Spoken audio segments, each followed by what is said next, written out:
Durness, located in the rugged landscape of Scotland's far northwest, is a land shaped by both human hands and the forces of nature.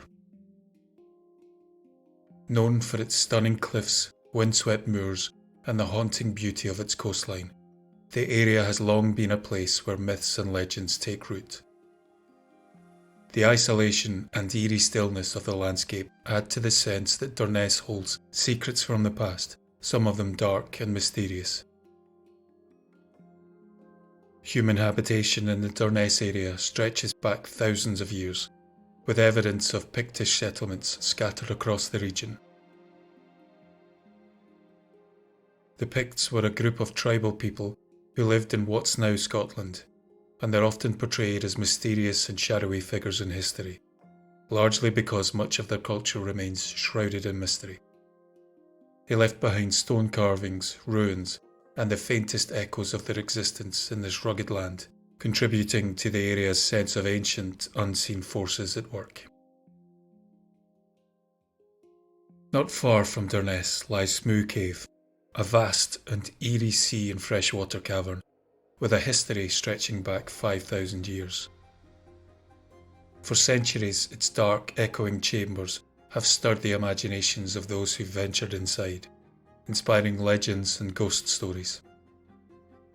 Even today, the cave's shadowy recesses feel as though they could be hiding something ancient, something not quite of this world. Visitors often speak of the cave's unsettling atmosphere, as if the spirits of long-dead inhabitants still lurk within its depths.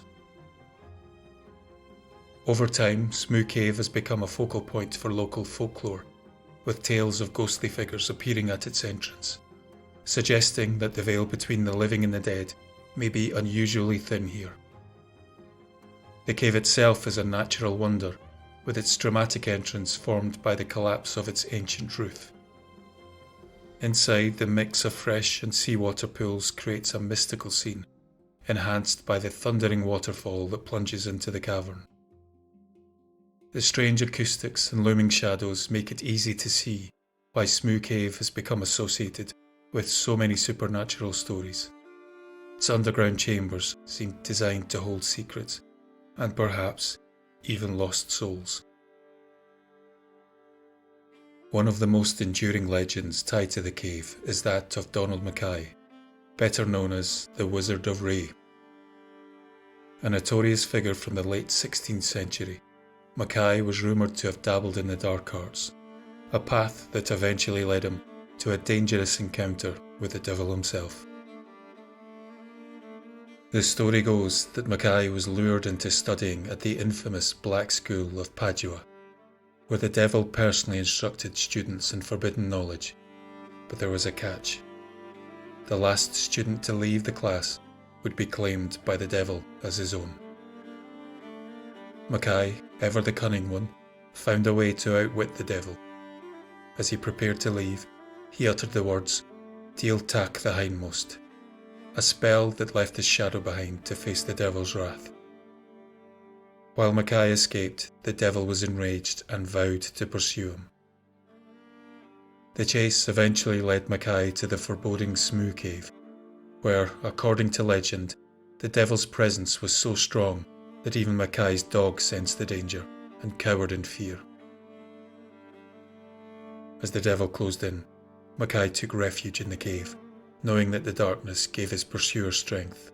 But when the first light of dawn broke, the devil was forced to flee, powerless in the daylight. In his desperation to escape, the devil is said to have blasted openings in the roof of the cave, dragging his 3 witchly companions with him. These very openings remain to this day, where the waters of Smoo Burn now flow through the cavern. Beyond Smoo Cave, the wider region of Durness is steeped in history and shaped by the influence of Clan Mackay. From the early Middle Ages onward, the Mackays were one of the most powerful clans in the Highlands, renowned for their tenacity and martial prowess. Their numerous battles to defend their land and expand their influence left lasting scars, not only on the rugged landscape, but also on the collective memory of the people who called this place home.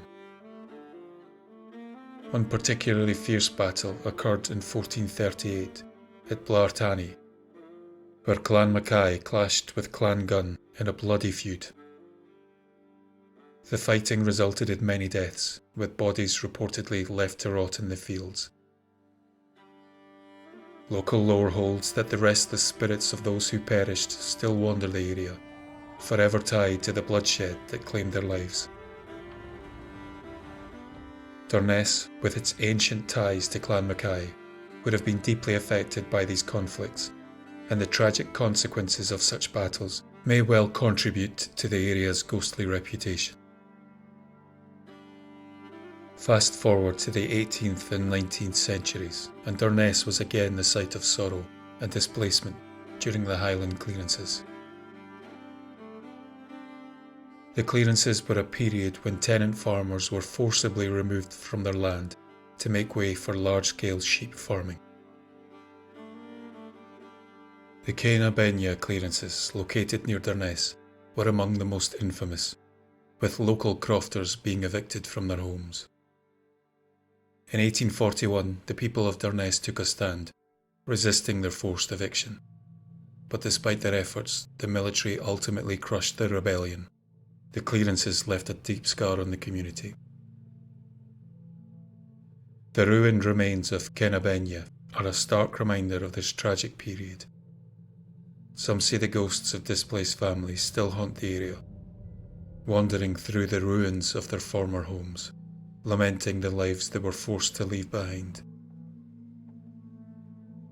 These tales of sorrow and displacement only add to the mystique of Durness, making it a place where history and the supernatural seem to overlap.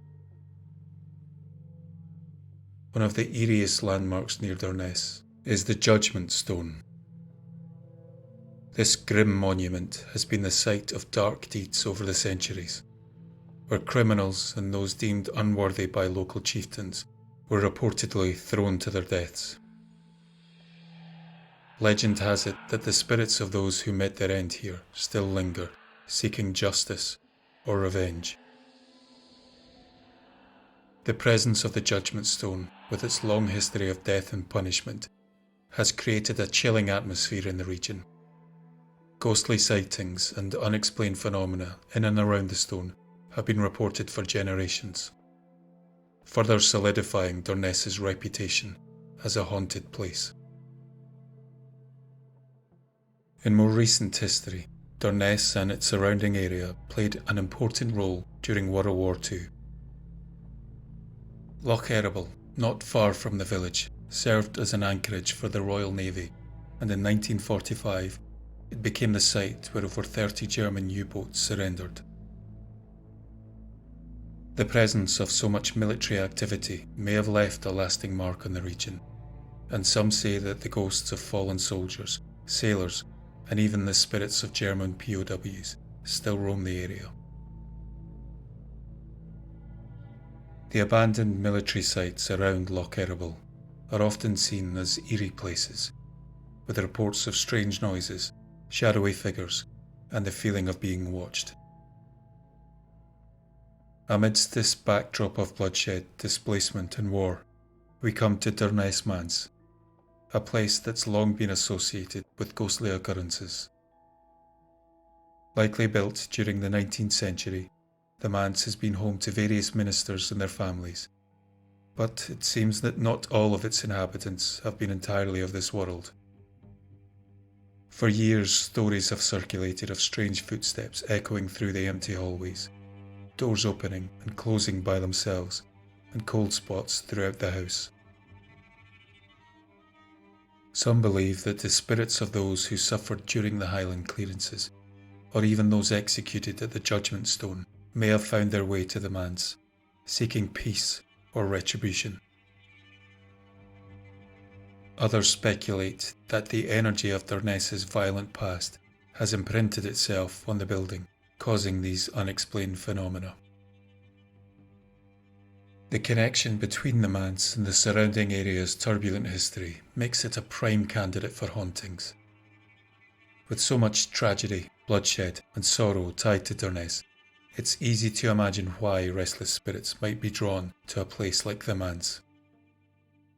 In a land where the past seems ever present, the veil between the living and the dead feels thinner, and the stories of the supernatural seem to come alive. As you explore Durness, the sense of history and mystery is palpable, whether tied to the battles of Clan Mackay, the sorrow of the Highland clearances, or the dark deeds carried out at the Judgment Stone.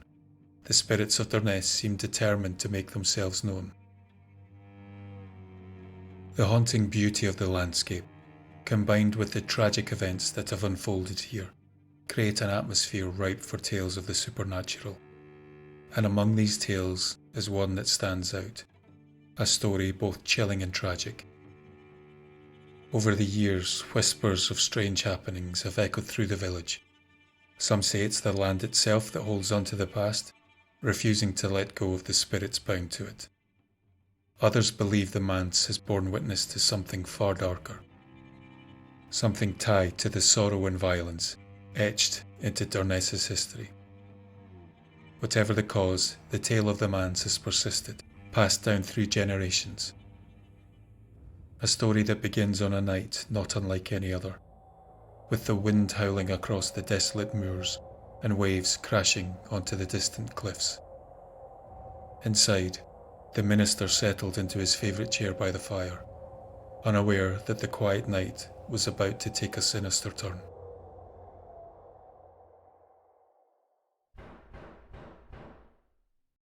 The knock at the door came so suddenly it jolted him from his thoughts.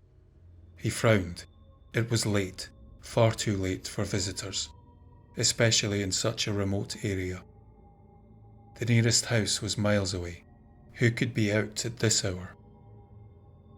Setting the book down on the small table beside him, he stood and walked to the door, hesitant. As he grasped the old brass handle, a chill ran down his spine, but he dismissed it as nothing more than the drafty night air seeping through the cracks. He pulled the door open.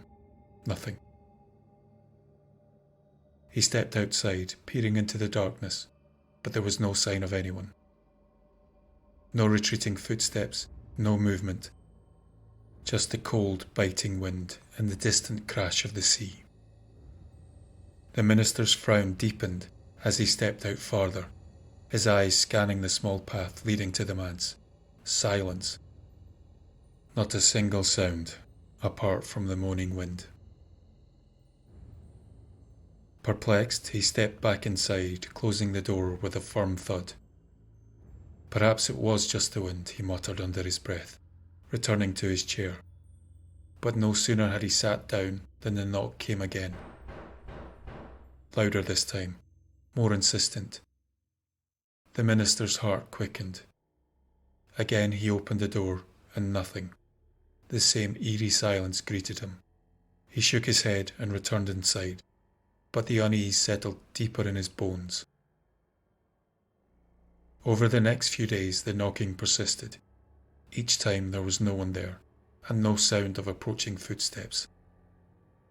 The manse had always felt solitary, remote, but now it felt watched. Several nights later, he invited a fellow minister from Kinloch for an evening of companionship. The cold and dark nights were easier to face with company, and he hoped that sharing the strangeness may bring clarity. They sat together discussing scripture and their duties, when, as expected, the knock echoed through the halls once again. Before the Durness minister could even rise, his guest, unaware of the occurrences of late, stood up with a smile. "I'll get it," said the Kinloch minister, moving to the door without hesitation. But as he pulled it open, his smile froze. Standing before him was a figure, an old man, wrapped in a tattered shroud, his face sunken and pale, eyes as dark as the night itself. A cold wind seemed to surge into the house, though the figure itself made no sound.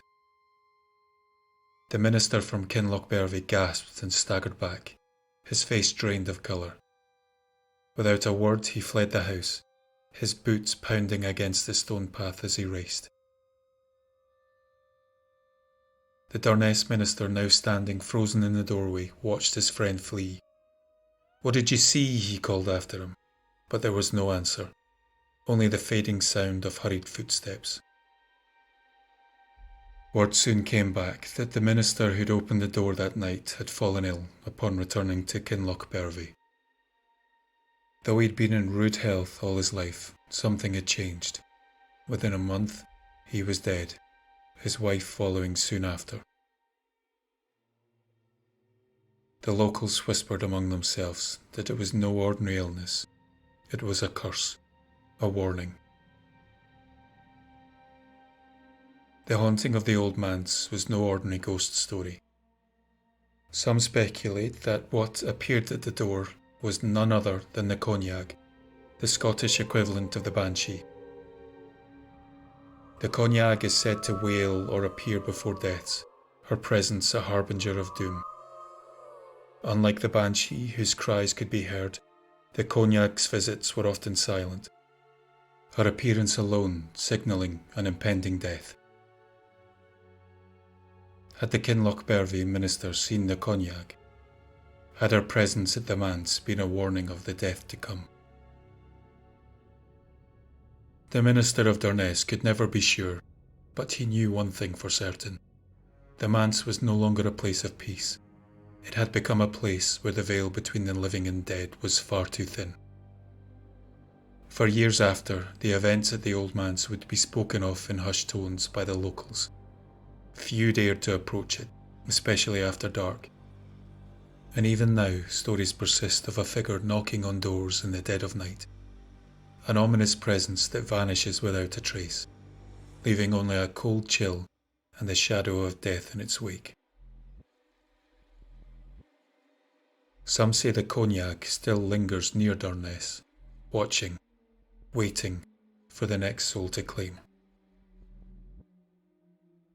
The Old Manse still stands, its weathered stones and ivy-covered walls bearing witness to the years of ghostly whispers and strange happenings. Though the minister who lived there has long since passed, the tales of phantom knocking and the apparition at the door have not been forgotten. Elderly locals, many of whom have spent their entire lives in this area, still speak of the house in hushed tones. They recall the stories passed down through generations, carefully avoiding its shadow as they walk by, especially on misty evenings, when the past seems closer than ever. For them, the house is more than just a relic. It's a place steeped in unease, a lingering reminder of something best left undisturbed. Those who venture close to the manse at night swear they can still hear the eerie sound of knocking, carried on the wind that sweeps through the moors. Some say it's the old minister, forever answering the door to a visitor that was never truly of this world. Others believe it's the spirit of the Kinlochbervie minister, wandering the grounds, tied to the haunting that sealed his fate. Yet, the most haunting thought of all is that the true cause of the terror may never be known. For now, the story of Durness Manse remains a mystery, like so many tales that are born in places where history and folklore blur. The wind continues to howl through the cliffs, and the waves still crash upon the rocks, as the land keeps its secrets, waiting for the next traveller to listen closely enough to hear the whispers of the past.